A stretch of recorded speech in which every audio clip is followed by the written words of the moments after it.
Collagen supplements are so hot right now, but they also tend to be quite a bit more expensive than other types of protein supplementation. So the question is, are they worth your money? And so in this video, we are going to dive into the research on collagen supplementation to see whether or not studies actually support the health claims that companies make in order to justify the elevated cost. And I'm going to start off this discussion with a brief summary of what collagen even is. Collagen is one of the most abundant forms of protein in the human body. It is used to make skin, muscle, ligaments, cartilage, basically anything structural. In order for the body to make collagen, you need a few things. You need zinc, copper, manganese, vitamin C, and protein.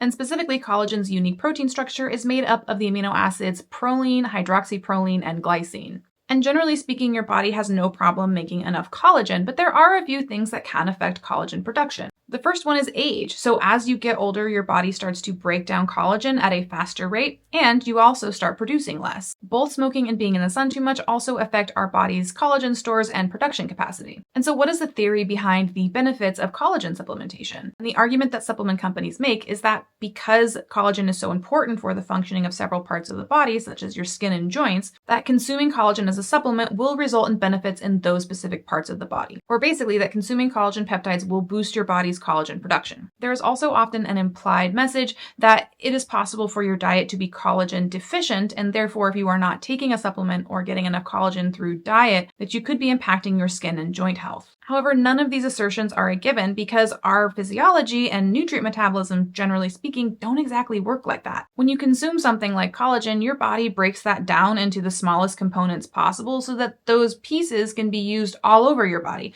not just in one specific place. So the amino acids in collagen are likely being used for a lot of different functions, not just collagen production. And with any type of nutrient supplementation, you're likely only going to see a health benefit if you were deficient in that nutrient before. If you weren't deficient, then you will likely see no benefit. And so for the case of collagen production, if you were consuming adequate amounts of vitamin C, copper, zinc, manganese, and protein, I would not suspect that you would see any benefit from taking a collagen supplement. But if you were not getting enough of one of those components, say zinc, then I would anticipate your collagen production would fall and it would come back up once you repleted your zinc stores. Many of the collagen supplements on the market only contain the amino acids, so they only contain collagen and not other nutrients. And so the question is, are the amino acids that are more prevalent in collagen versus something like whey typically limiting in somebody's diet? The primary difference in amino acid composition between collagen and whey or soy protein is that collagen, as I mentioned before, are higher in proline, hydroxyproline, and glycine.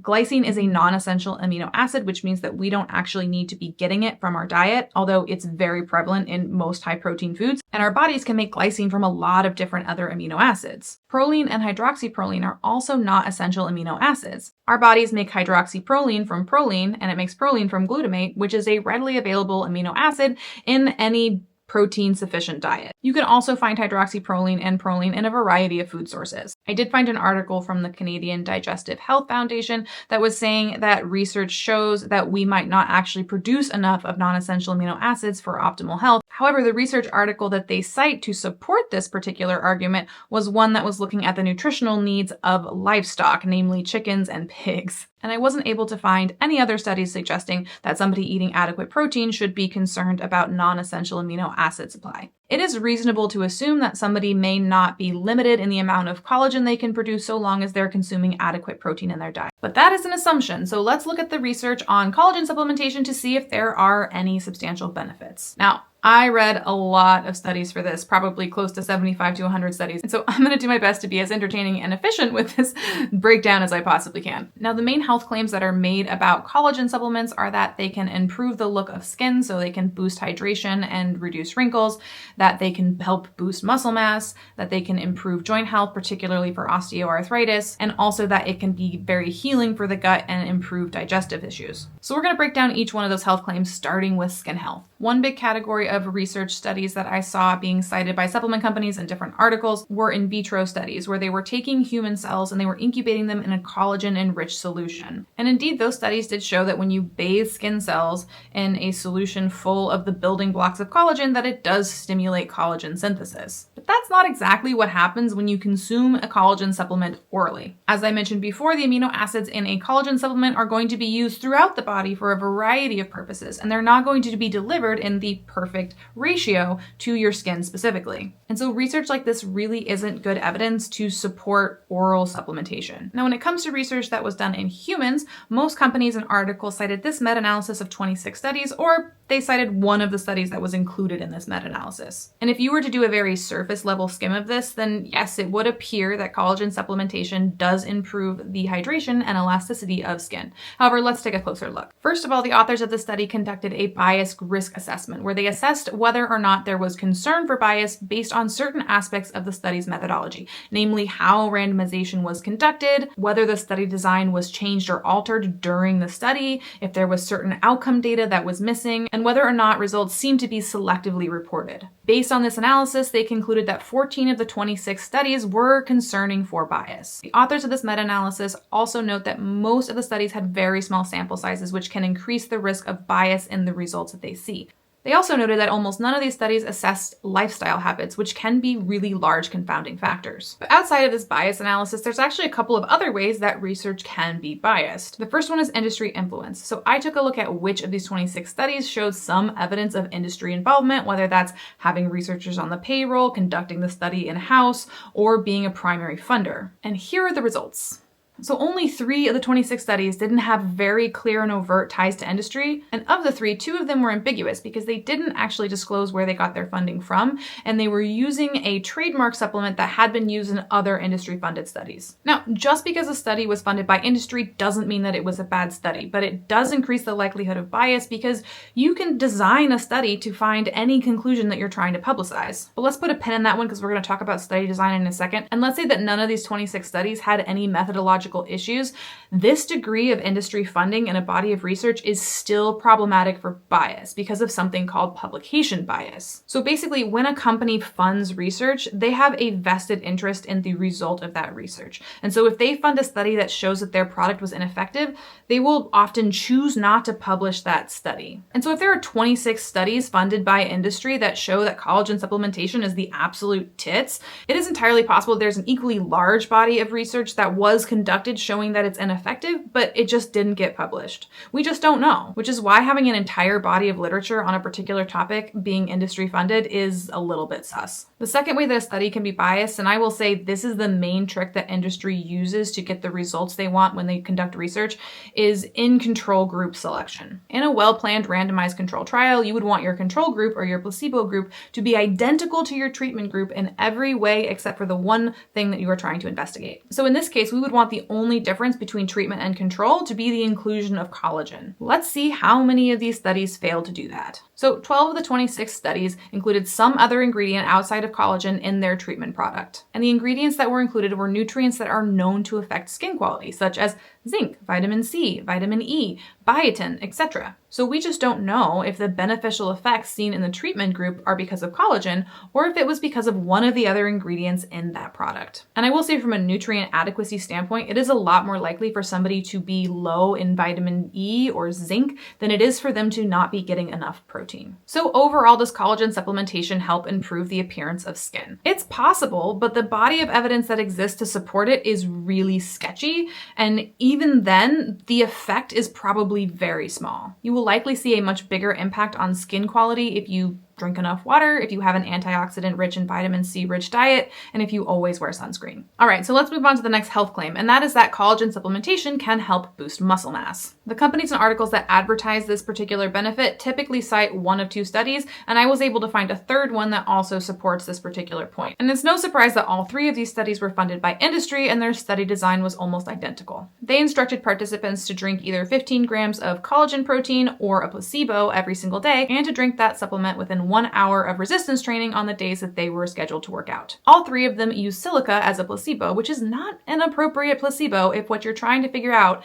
is whether or not there's something special about collagen that will help boost muscle protein synthesis. Because we know that having protein and calories generally in the immediate post-exercise period boosts muscle protein synthesis. So really what these studies are investigating is whether or not it's beneficial to have protein and calories in the post-exercise period, not whether there's something specific about collagen that helps with muscle protein synthesis. If they wanted to investigate that, they should have had their control group consuming an equivalent amount of protein from a different source, such as whey or soy. Now, I did find one study that did this where they gave participants either 60 grams of collagen protein or 60 grams of whey protein, and the result of that study was that whey protein was a little bit more beneficial for muscle protein synthesis. However, the authors of that study report a conflict of interest with the dairy industry. Again, this doesn't necessarily mean that the study was bad, but what it does mean is that based on the available evidence, which is not very much at this point, either the benefits of supplementing collagen in the post-exercise period are chalked up to just it being a source of protein, or it's just further proof that you can design a study to find whatever result you're looking for. And hey, if you want to choose collagen as your protein source to help you fuel your workouts,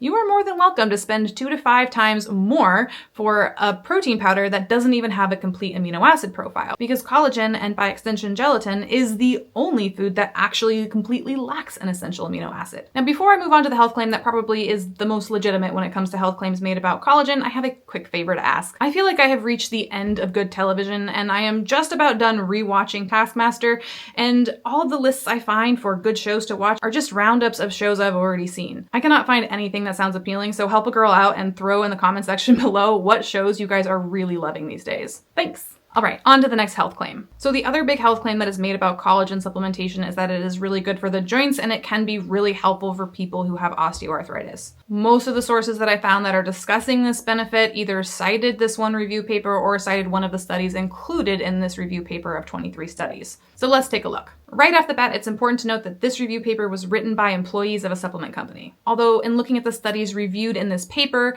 I will say that the body of research on joint health and collagen is not so uniformly industry funded. It's still pretty bad though. So 13 out of the 23 studies have direct ties to industry, 3 of them are very ambiguous in their funding, and of the remaining 7 studies, 4 of them were not randomized control trials. So in those studies, participants knew what they were taking and there was no control group. There was also a lot of variability between studies in terms of the exclusion criteria and whether or not participants were allowed to engage in other treatments and also take pain medications. Most of the studies did note that they collected data on whether or not their participants were taking other pain medications, but almost none of them reported the results from that data collection. As with the studies on muscle mass, many of these studies gave participants 10 grams of collagen and the placebo group was starch or maltodextrin. So in studies like that, you can't really tell if the effects that were seen were due to collagen or if they were due to a higher protein content in the diet generally. And there was some other weird sketchiness that I saw in a lot of the studies that were being reviewed. So for example, one of the studies only analyzed data from half of the participants enrolled. Another study allowed their participants to take either their placebo or collagen in either water or milk. It was their choice, but they didn't collect any data on who took their supplement in what beverage, which makes a big difference because there's a lot that's functionally different between water and milk. There's also a lot of confounding factors that they just didn't collect data on or they didn't report that data. So a big one is that almost none of the studies collected data or reported data on whether or not people were participating in physical therapy, which is really important to note because physical therapy is one of the most effective non-surgical treatments for osteoarthritis. And the one study that did look into that had some very interesting results. So this study compared people engaging in physical therapy with collagen supplementation, people engaging in physical therapy with starch as the placebo, and also people who were engaging in physical therapy and weren't offered either of those things. They were just doing physical therapy. And what they found is that there was no real difference between groups in terms of improvements in pain and stiffness and function, etc. If anything, the group that only did PT and didn't take collagen or the placebo actually did the best. So while these studies aren't as universally funded by industry as the studies done on skincare, there still are some serious methodological issues with this body of research. But let's kind of put all that aside and say that any of the results that were actually shown in these studies were real results that are the benefit of collagen. What kind of benefits are being seen in these studies? One of the main tools that researchers use to assess osteoarthritis status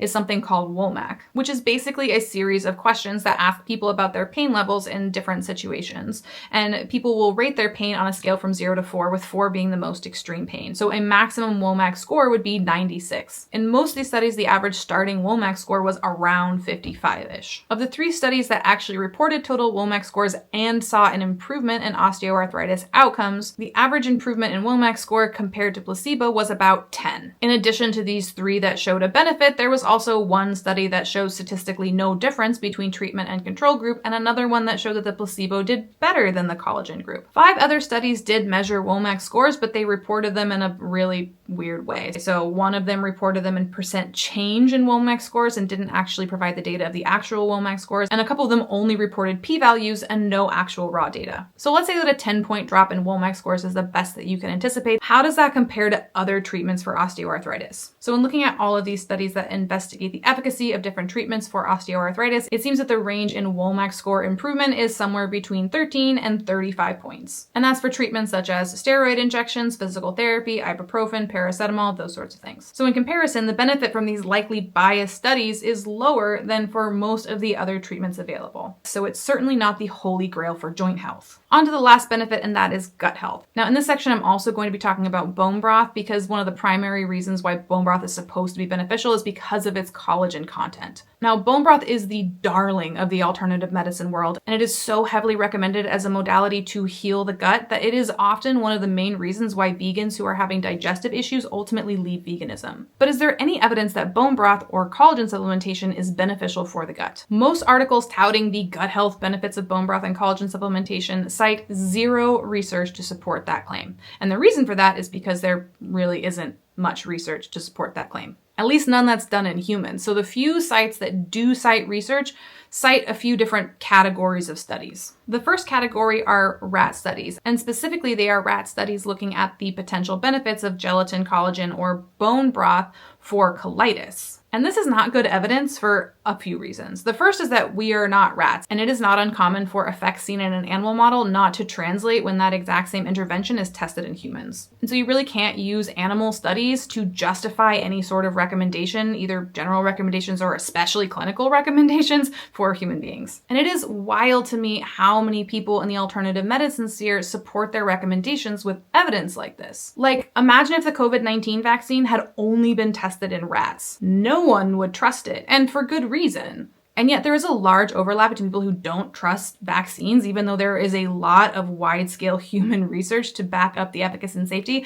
but they will take an unregulated supplement based on one rat study. The second reason is that a lot of people who are taking collagen supplements or bone broth for the gut health benefits based on these rat studies, either one, don't have a gut health issue, or two, the gut issue that they have is IBS, which is not the same thing as IBD or colitis. The second category of studies that I saw cited a lot to support the benefit of these products for gut health are in vitro studies. And man, if rat studies are not good research to support recommendations in humans, then in vitro studies certainly aren't. The third category of studies are research done looking at the efficacy of single amino acid supplementation. So there's studies where people will supplement just glycine or just glutamine. So some of the amino acids that are included in bone broth or collagen. But these don't actually support the benefits of collagen because you can get glutamine and glycine, for example, from a lot of different dietary sources. I also want to note that some of these single amino acid studies were also in vitro or rat studies. They were not exclusively done in humans. In fact, one of the only studies that I saw cited that was actually done in humans was one where they were giving ICU patients extra glutamine in their tube feed, which is so different than drinking bone broth if you're experiencing bloating. Of all of the studies that I saw cited and all of the studies that I tried to dig out myself, I only saw one study that was specifically investigating collagen supplementation for gut health in humans, which was this one, which unsurprisingly was an industry-funded study that had no control group and no blinding, so people knew exactly what they were taking. In this study, 40 people were asked to take 20 grams of collagen protein every day and subjectively rate their symptoms. Of the 40 people that they enrolled who started the study, only 14 of them finished, which is an insane dropout rate. I couldn't find a single randomized control trial done in humans that supported the efficacy of collagen, bone broth, or gelatin for gut health, and no rat studies or otherwise that showed that any of these treatments are beneficial for IBS specifically. The benefits being touted on gut health are 100% theoretical with absolutely no evidence to back them up. So overall, do collagen supplements work? Maybe. But given the almost universal industry funding, the numerous methodological issues with the research that's been done, I would say that if there is a benefit, and that's a big if, that any effect you would likely see would be modest at best. And there's really no way to know whether it's the collagen providing that benefit or whether it's the extra protein that you're taking through the collagen supplement. And if you are vegan or a plant-based person, don't be compelled to take a collagen supplement or drink bone broth, because the idea that you might be deficient because you're not consuming any of that through your diet is just fear-mongering that has no basis in evidence. You'll probably do just as well making sure you're eating enough protein, vitamin C, copper, manganese, and zinc, which is typically not that hard to do. And if you're not plant-based, you could try it if you want to. There's no harm in taking a supplement like that outside of the inherent risk associated with buying a product from an unregulated industry and the dent it's probably going to make in your wallet. But for every single one of the proposed benefits of collagen supplementation, there's probably a more effective thing you could be doing and spending your money on. Well, that's all I've got for you on collagen. If you really like these research-heavy deep dives, definitely check out the video I did on probiotics. It's a good one.